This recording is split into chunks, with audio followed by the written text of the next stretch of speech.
As mentioned by Andreas, I am going to give you information and to present the new annex named 65. And you will notice that the title is a little bit different than the one you find on the announcement. The title is now long-term performance of superinsulating materials instead of superinsulation in building component and system.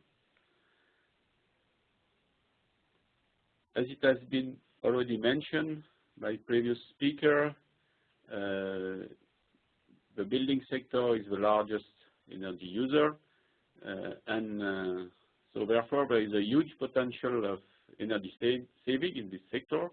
It is estimated to be close to the energy consumption in the transport sector. But if you look more in detail, there are three main users. It's space heating, which is number one, domestic hot water, and refrigeration. And these three users, they represent more than 80% of energy consumption. But I must add that this energy is not really used on purpose. It is mainly wasted, you know. And I would say that heat leaks is the first energy user in building.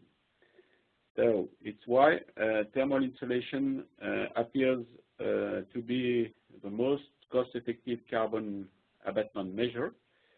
And as space heating is the first energy user in building, thermal performance of the building envelope is a top priority. So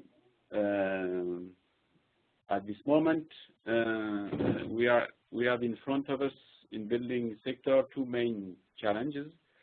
First, new building, in order to avoid to place additional strain on energy resource. So it would be nice to build low energy and even net zero energy building in the future.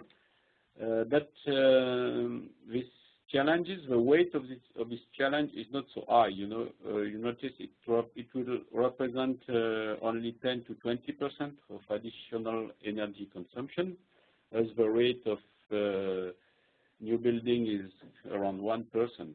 The main challenge is renovation, as it has been already mentioned by the first speaker, if I will remember. The builder stock is the real challenge, because it is more than 80% of energy consumption right now, and the important point is that around 70 to 80% of current buildings will be still be standing in 2030. So the weight of renovation on retrofitting is very high, but in both cases there is a need of new insulating materials to reduce energy consumption in new building, of course, and to reduce energy consumption in building stock. Because, for example, if we want to reach the level of low energy building, the thickness of insulation to reach the U value of 0.2 is around between 15 to 20 centimeters. And for retrofitting, for example, in the cities, where you have some nice building with architectural facade and you cannot use external insulation, you need thin insulating material. And super insulating material are good candidates to tackle this building stocks challenge. So, and the scope of the annex is to work on this new type of thin insulating material called super insulating material. There are two main types of products: the vacuum insulation panel and nanoporous material, mainly aerogel. And we will work on performance and durability to provide reliable data to user. Performance, it's been, for example, thermal conductivity, which is really the key factor. Another important point is the implementation techniques, because this new superinsulating material can be very fragile, and for example, vacuum insulation panel is very sensitive to drilling, and so it has to be handled with care, to install very carefully. So implementation techniques is an important issue of this annex. And finally, we will have the umbrella of sustainability to evaluate the life cycle assessment, life cycle costing, and embodied energy of this new type of superinsulating material. Just to illustrate what are superinsulating material at this moment. Generally, traditional insulation material, they use air, and air is as an insulating gas. Traditional insulating material are generally named by the solid part. You know, we speak about mineral fiber, mineral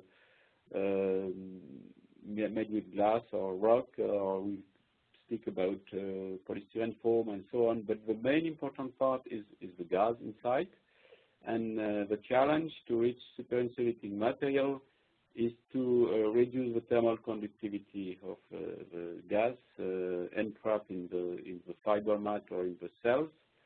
And there are three main mechanisms. Either you change the gas, like in double glazing, you use argon or heavyweight gas with very low mobility, or you remove the gas, like in vacuum panel, or you entrap the gas in very tiny pore, and you see in the yellow rectangle the formula, the thermal conductivity versus the pore size and the pressure. So you can play with these two parameters, the pressure or the size. It depends on the technology. Reduction of the pressure is mainly VIP, but you can use also nanoporous material in VIP, and pore size reduction is more for nanoporous and mainly aerogel products. About this type of material, at this moment there are a few European projects. I just give you the list with the website. You can, I think, visit the website of this 4 ongoing projects to get more information about this superinsulating material. And you can also have a look to the previous webinar on superinsulating material. So as I mentioned a little bit earlier, the objective of the annex is first to write a state-of-the-art of 1 decade of superinsulating development by industry, because VIP, for example, starts to appear in the market beginning of this millennium, around 2000. So there are right now a few industry producing this type of insulating material. And so we have already a few experiences in the building sector, pre-application, which will be investigated. The second objective is to provide experimental and numerical tools to describe this type of tools, to provide reliable data, which is very important, and also to provide data for standard bodies and assessment bodies in Europe and around the world. An important point is, as I mentioned earlier, it's guideline for secure implementation, and I think staff roles will highlight the importance of the implementation, and bad implementation of a very high-tech product can give very low-level results. So it's very important for this type of superinsulating material. And finally, we will provide information about sustainability of the system. So more generally, the objective is also for end user and to improve knowledge and confidence of end user regarding SIMs, so superinsulating material, and to foster a wider public acceptance of this type of material in the future. So the annex is organized in 4 tasks, which cover the the issue I already discussed. So state of the art on material and component. The SubTask leader will be the ZAE Bayern from Germany, and the co-leader, the EMPA from Sutherland, because I think they are both the pioneer in this superinsulating business. And the second task will be more on the characterization of material and component, mainly to develop procedure and testing and aging. Aging will be a key problem because this type of material can be very sensitive to temperature and moisture. So it will be really an important point because in building, temperature and moisture are generally the first agent of weathering. The task 3 will be more on field application, and the SubTask leader will be Chalmers University in Sweden. We will have some case study and practical application focused on retrofitting, which is the main concern for energy saving in building. And the SubTask 4 will be led by a consultant company from Switzerland named Cunz, and will provide information and analysis on life cycle assessment, including embodied energy, in collaboration with Annex 57 and life cycle costing.